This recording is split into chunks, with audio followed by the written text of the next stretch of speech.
So Innuendo Studios, who is the guy who made like the alt-right playbook series, he made a video about how being a YouTuber bankrupted him.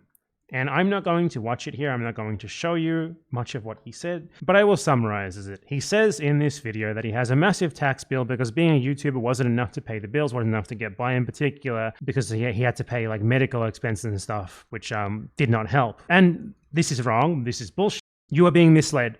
You are being completely misled. This is someone who should have been in the top 10th percentile of American income, who is misleading people to get them to donate to something that ultimately is a situation of his own creation. This guy has a channel with 500k subscribers. He's had a Patreon for a very long time. He was like one of the original like people who got big in like the breadtube wave 5 or 6 years ago. Last few videos that he's been making have been quite short, but they still get like hundreds of thousands of views. Some of them get like 500,000, you know, quite decent performance. He has a Patreon that right now is $6,000 a month. Previously, it was $3,000 a month before he did this new campaign asking for help. So I think this is a situation of his own creation. It really is. I do not understand how people are falling for this. I mean, if you like his videos, you want him to be able to continue, I guess donate to him. Sure, why not? But the narrative that he has spun here, where being a YouTuber is a precarious job, where it did not pay enough, he was making way more money than most of you, okay? If he was not, he seriously fucked something up. Yeah, he has had for a very long time a channel of hundreds of thousands of subscribers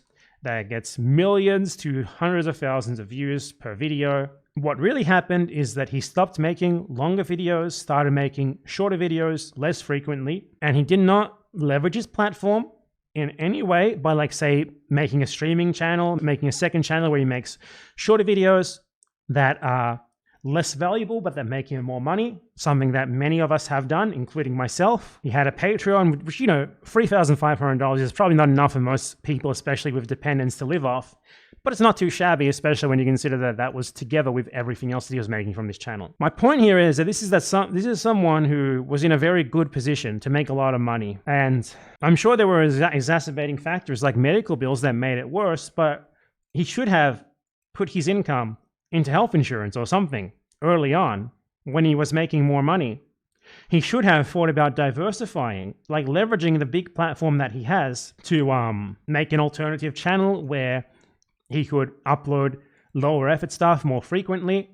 Because what actually happened here is he didn't upload many videos. Like, he started uploading much shorter videos, much less frequently. There was like a year or two period where he barely uploaded anything. That's what happened. Like, it's not like being a big YouTuber, it doesn't pay a lot of money. It does. It's that he stopped working as much. Like, what actually happened is that he went from working full-time to working part-time, and he thus made less money. When he worked full-time, he got tons of views. Like, this guy had like a period where he was releasing like 6 or 7 videos that were like 20-ish plus minutes long per year. If he had kept that up, he would have been fine. He didn't, though. And that's what ultimately happened here. And he could have, as I said, he didn't have to do that forever. He could have moved on to like making shorter videos that make more money but take less effort in addition to this stuff, or in place of it, he could have leveraged his platform in that way. But he didn't. And I think it's misleading of him to try to frame this as a problem of being a YouTuber, being a precarious situation. But it's not a precarious situation, especially not in his situation. Like, there are some cases where people's channels just get totally killed in the algorithm randomly. That is a precarious situation to be in. His channel that didn't happen to him. It didn't happen to him. He has a channel that was clearly not killed in the algorithm, given that he was still getting hundreds of thousands of views, as recently as 3 to 4 months ago. Consistently, in fact, most of his videos got hundreds of thousands of views. So it's not that he was in a precarious position as a YouTuber, it's that he mismanaged his opportunity as a YouTuber very badly. So I'm not saying that, like, his videos are bad or whatever, he's undeserving. This is independent of all of that.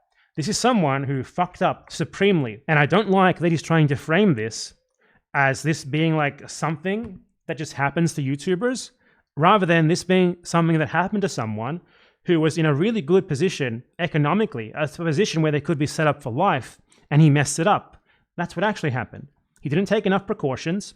He didn't try to diversify. He didn't take enough advantage of the platform that he had. Like, I'm not someone who thinks that everything is personal responsibility, obviously. I'm not a fucking neoliberal, but in this case, someone who was really well off and fucking bottled it, yeah, it is personal responsibility. It's like a footballer who's set for life, spending all their fucking money in 5 years. It's that sort of thing. Yeah, that person can be blamed for fucking it up, just like this guy can be blamed for fucking his opportunity up. Obviously, it's not, I'm not saying it's literally the same.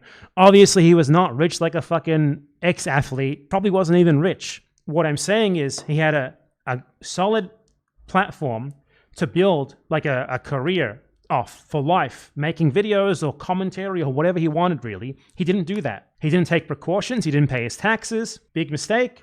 You got to figure out how to do that early on in your YouTube career because it's more complicated when you're a YouTuber. He didn't take out health insurance, clearly. He didn't treat it like a real job, basically. He didn't treat it like he was a real self-employed person. He should have. He would have been fine if he had done that. You got to treat it like a business or it's going to fail because it is a business. And if you are someone who's like a new YouTuber, slowly growing to the point where you could potentially make a living off it, learn from this. Get all of that shit out of the way early. Figure out how to pay your taxes. Get health insurance. Think about ways which you can like supplement what you're doing. Use your platform. Even if the videos are worse, sometimes you have to, unfortunately. Like, you know, if you have a main channel where you can only release, say, one long video every 2 or 3 months, make a second channel where you can make shorter, lower effort stuff more often, because otherwise you might get in trouble with the main channel. There's very few people who can do that sort of thing, and it's because either their videos get like 10 million fucking views per video, or they have a Patreon, or both. A big Patreon too. So I'm not trying to shit on this guy or anything. I'm like, if you like his content, by all means donate to him, but donate to him because you like his content and you want it to continue, rather than because he legitimately got fucked just because being a YouTuber is unsustainable, which is what I feel like he was trying to peddle here, which is not true. He messed up here. He messed up pretty badly, and that's what actually happened. I just wish he was honest about it. Like, I would have no problem whatsoever with this guy asking for money if the way he asked for money was, you know, I was naive when I got started here. I didn't learn how to pay my taxes correctly. I didn't get an accountant. I didn't get health insurance. I should have done that.